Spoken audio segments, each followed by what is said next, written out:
It's time now for the award-winning #1 local talk show in Northeast Pennsylvania, The Sam Lesante Show. Now here's your host, Sam Lesante. So folks, you're a miner, you're going to work. It's August, and you've been working in the mines for a while. One of you are young, one of you older. It's August the 13th, 1963. You kiss your wife goodbye or say, honey, I'll see you a little later on. You go to work, and you're in the mine, and all of a sudden, as you're working, something happens terribly. A cable snaps, and from that, it's like an explosion. Let me give you a little prelude of the show today, folks. In 1963, I'm referring in 1963, 3 miners were trapped underground for 2 weeks. Only 2 were rescued. While confirmed, the miners saw, now listen to this, bizarre humanoid creatures, stairwells leading to a golden city. They claimed to have been in the presence of Holiness Pope John the 23rd, who died in June of that year. Vatican academics and scholars believe that what occurred at Sheppton was a true miracle and proof of life after death. Exciting, folks. On my show today, Max Furek, who is the author of this Sheppton, The Myth, Miracle, and Music. It's a fascinating book, folks. I'm going to tell you, I don't read that many books. I read Riley's books, as you know, but this book is fascinating. And Max, thanks for coming on the show. Thank you, Sam. Good to see you. You know, we talked a little bit about this book. There's so many approaches I want to use, okay, to talk about what you did to write the book. So let's go back as an author. Sure. What interests you in the Sheppton? We called it the Sheppton mine disaster. Right, okay, right. What interests you in the book? Well, first of all, it happened in 1963, and I was a teenager back then. So, you know, we were riveted by this Sheppton story. It lasted for 2 weeks. It had international news. I mean, there were media sources from the United Kingdom, Germany, Japan that were there following the story. But as a teenager, I was fascinated by, you know, after the rescue, by the allegations of cannibalism, and we all talked about that. That's what seemed to resonate. Before we get to that point, okay, because that's interesting. Well, the story of this Sheppton mag has to deal with three men. Exactly. Okay, and they were. Okay, Dave Fellon, Hank Throne, and Louis Bova. Okay, so these 3 men, Fellon had his own mining company, Right. okay? So they go to work in the morning, which Right. is August the 13th, okay? Tell us what happened that day. Yeah, there were, for that operation, there were 3 men that went down into the mine. They had a foreman at the top, it was George Walker. So they went down there, Fellon looked around, everything was ready to go. So they filled the first buggy, and the buggy went up the slope, and they dumped it. And then it started to, and then Bova, and again, there's some discrepancy whether he rang a bell or pounded for George Walker to send the buggy back down, but it came back down, and then all of a sudden, all hell broke loose. The buggy went down, the whole thing almost imploded. There was a massive cave-in. So at that point... Was it the cable that snapped on the buggy? It was the cable that snapped, and then this humongous buggy went down and just broke through all of the timbers, and what was happening, they were actually robbing the pillars. So there was a common practice for these independent bootleg mines. They called them bootlegs, but they would start in the back and start taking down the pillars that held up the mine. And they would start in the back and go towards the front. But in this case, the authorities attributed the cave-in to the fact that they were robbing the pillars. So at that point, it looked like Fellon and Throne jumped into a monkey shaft on their side, and we believe that Bova jumped into it, separated from Throne and Fellon by thousands and thousands of tons of rock and coal, but we believe that Bova jumped into the other side. So we believe that physically they were separated from each other. Okay, now here's where the story begins, okay? Right. All right, let's talk about now that they're trapped and their experiences, and then that'll lead us to, you know, where we're getting to the things that happened. Okay? Right. So walk us through that. Well, so they're trapped, and then most people felt that they would never be able to get them out. They were trapped more than 300 feet underneath, you know, thousands of tons of debris. They felt that it would take something like 55 days to clean the debris out of the slope and re-timber. And that was going to take far too long. Plus, they had a series of cave-ins or that continued. They called them rushes. They also had gas, a type of methane gas, a black dank, so it made it impossible for the rescue team to go down the slope. So the rescue, they thought that they were going to have to bulldoze the site and have the Catholic priest perform the last rites of absolution and do a mass and do a memorial for Bova, Throne, and Felon. So that's pretty much what the initial phases looked like, the first 3 days. And all the local newspapers had that Yes. gloomy pessimism, that despondency. There was no hope. It was a hopeless situation at that So point. what happened that then someone decided that maybe we should look and see if they're alive? Okay, that's part of the Sheppton mythology and some of the disparities, because a lot of people, there's, in the story there's black and white and there's the shades of gray, but one story has it that Gordon Smith, the assistant deputy of mining, petitioned to get money. They felt it was going to cost around $60,000 to go and attempt a rescue. There's another story that Joe Felon, he was the estranged brother of Davy Felon. They hadn't spoken for about 20 years. And another story is that it was Joe Felon that petitioned the Independent Miners Association to go and to organize a rescue attempt. So what they did was they were able to get 2 drills, and they drilled these boreholes, 6-inch boreholes, 20 feet apart from each other. The first one, they couldn't find anything. The second one, though, this was after 6 days. After 6 days, they were able to go and sink that borehole down, and it was John Burroughs, who had the job of sanitation, portable sanitation units. He was the first one to make verbal contact with the miners, so they realized that they were alive. This was after 6 days. So after 6 days, the miners had nothing to eat. The only thing they had to drink was sulfur water. And at that point, they had to figure out how they were going to extricate them. They knew that they were alive. How'd they find out they were alive? Well, they used somebody thought that if they were alive, that they would be in one of those monkey shafts. So they just sunk the hole. And again, there's 2 stories. One story is that it was Joe Felon who walked to the one mound and stomped his foot and said, "Drill here." And the other story is that was Gordon Smith. Now, I did a presentation in Shamokin at the Shamokin Cole Township Public Library, and Gordon Smith's daughter was there, and she must be in her 80s, and she said, "Yeah, it was my daddy that said, this is where you drill." So the interesting thing is that, when you look at this kind of disaster, okay, that you would even think that there would be any survivors. Correct. So something had to happen miraculously. Let someone say, "I think we should try to find out if they are alive." Right. That itself, to me, was the first inhibition that our knowledge that I received was the fact that, why would I want to do that? Why would I want to see if they're alive? When you looked at this Sheppton, it was like, there's no way they could survive. Right. And the authorities were counting them out. They were discounting them. Yeah. It was the families that petitioned the authorities to go and attempt a rescue. So you have to give it to the Felon, Bova, and Throne families for doing that. Okay. So now they, in fact, a good friend of mine, Fred Tito, who had towers, he was the principal with the microphones, Right. et cetera, he and his brother Elwood.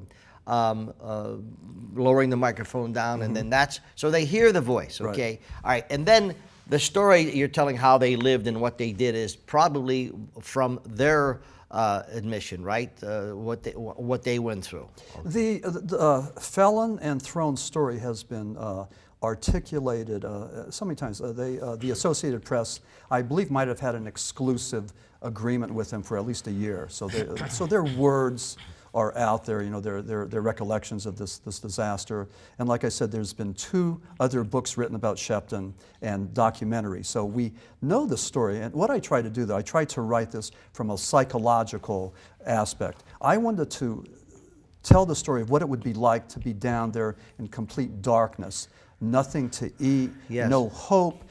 sucking coal particles and the dirt particles, and just 50 some degrees down there, and just like having no hope at all. But you have to, the more I researched this, the more respect I had for Dave Fellon. Dave was 58 years old, Hank Throne was 28, and it was what they call that symbiosis. It was that symbiotic relationship of the older Fellon taking care of the younger Throne. And I believe that they saved each other, because Fellon's mission his purpose was to save not only himself but also Throne. And just a wonderful dynamic there between the two of them. When they found him, okay, and then it tells the story how they brought food in, okay. So now they were able to get them up, okay. Well, not just yet. They found them. They had the 6-inch borehole. They were able to send down medications, food, water, light, things like that. They gave them instructions for how to take care of the cuts. I mean, they were beat up pretty good. Oh yeah. But then at that point they needed to find a way to extricate them. And so the strategy then was that they needed to go and get a larger borehole bit to make that 6-inch even larger. And there were no available bits located here, but they found out that Howard Hughes, the billionaire Howard Hughes, down in Houston, Texas, had a tungsten carbide drill bit. So that was flown to Hazleton by a United States Navy jet, and then they attached it to the Bucyrus Erie 50R. Now that came from Louis Pagnotti, and I call that in the book the Beast, but it was that 11-story drill, this mammoth. It didn't charge 1 cent, did he? No, amazing. He's another one of the. Yeah, Louis Pagnotti did. All his people worked and didn't charge 1 cent, and wasn't concerned about it. And either. he said that too. Yeah, it was just amazing. I mean, it was amazing how the community came together, and there were so many unsung heroes with. So they with bring the Sheppton. bit in, okay, and so then they begin to bore, right? Started to bore, and then I have a chapter called Extrication. Yes. Where Fellon decided that he wanted Throne to go up first, because he thought that Throne wouldn't be able to psychologically hold it together. And Throne was really just very,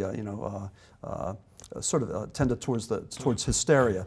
But what they did was they had capsules that they devised, and they were going to go and send down the capsules, have them get in the capsules and bring them up. But the borehole was crooked; it was irregular. So they were afraid the capsule was going to get stuck. So they decided to use parachute harnesses. So they had some seamstresses here in Hazleton work on that, put that together, and both Fellon and Throne got into the harnesses. They used axle grease to grease them up. So it was Throne who went up first, and it was a 17.5-inch, maybe 18-inch. Again, there's different discrepancies in the account, but Throne was the first one, and he had to go into this hole and put his hands over his head. He had a helmet, he had a little walkie-talkie thing, and they pulled him up there, and he started to spin around, and he really he wasn't in control. It took him twice as long to be extricated than Fellon. Now, when Fellon went up, they had sent down some whiskey, so he had a couple of nips of the whiskey. He was singing, she'll be coming around the mountain when she comes. Totally different scenario. When Throne came to the top, he passed out. He was just so glad to be there, and he just passed out. He couldn't take it. When Fellon came up, and he was singing and working the crowd, and just working the crowd. That's what he was. Mm-hmm. He was just an amazing guy, and but they made it. But when I wrote the chapter Extrication, I wanted that to be the most horrific, claustrophobic chapter in the book, and that was my purpose. And believe me, you achieved it, because I'm reading this. I'm claustrophobic. Yeah. I was sweating reading the book, folks. I'm talking to Maxim Furek, folks. He wrote the book Sheppton, The Myth, Miracle, and Music. It's a fabulous book, folks. But when you read this book, you get a lot of things from it. So I want to find out from Max when we come after break. What should we get from this book? But a lot more of the stories. Where does the Pope come in? The Golden Cities. A lot more to this story. It's fascinating. Stay with us.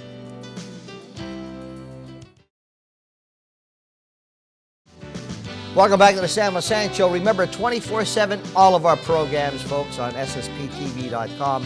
My email is sam@ssptv.com. Remember, in Pottsville area, Comcast 190, Lackawanna, Comcast 190, Saturdays and Sunday mornings.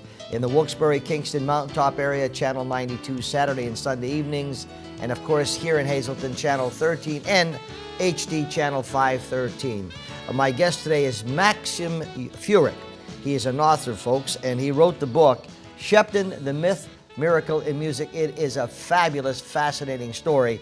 You can go to his website, shepptonmyth.com, and you can learn a lot more about this. But before we get into the fact that these three men were there, unfortunately, Louis Bova didn't make it, a little bit about yourself. Sure.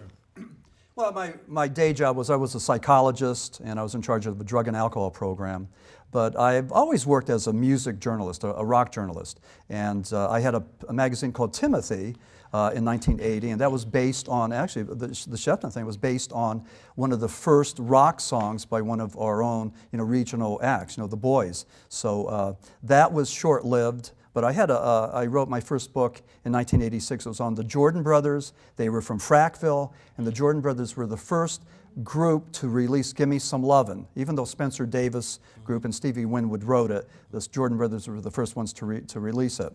So I did that. I wrote a book on Generation X in 2008, and as a baby boomer who went to Woodstock in August of '69, I was, and we were filled with love and revolution and freedom and civil rights and all that. We were empowered, but I was fascinated by this younger group, the Generation X, and there seemed to be so much despondency and goth and grunge and also heroin, and I was just trying to figure out what that group was all about. So my book on the Death Proclamation of Generation X was about that. And then, of course, Sheppton. And what made you get interested in writing this? Well, Sheppton actually took me 36 years to complete. I was working on the book? Yeah, the book, yeah. I was working on it. I just lost interest. I didn't think anybody would like it. And then it took me about 2 solid years to get back to Sheppton and to rework it, get a couple of proofreaders, and make it right. But it's the best thing I've done, and I'm really proud of the book. There's no question about it. No, I haven't read your other book, so I can't. Yeah. I mean, as far as this book is concerned, the research. Okay, when you're talking, okay, when you were doing research and you found out that so Felon and Throne are rescued. Okay. Right. How did these stories then begin? Okay, did Felon say he saw Pope John the 23rd? Well, what happened was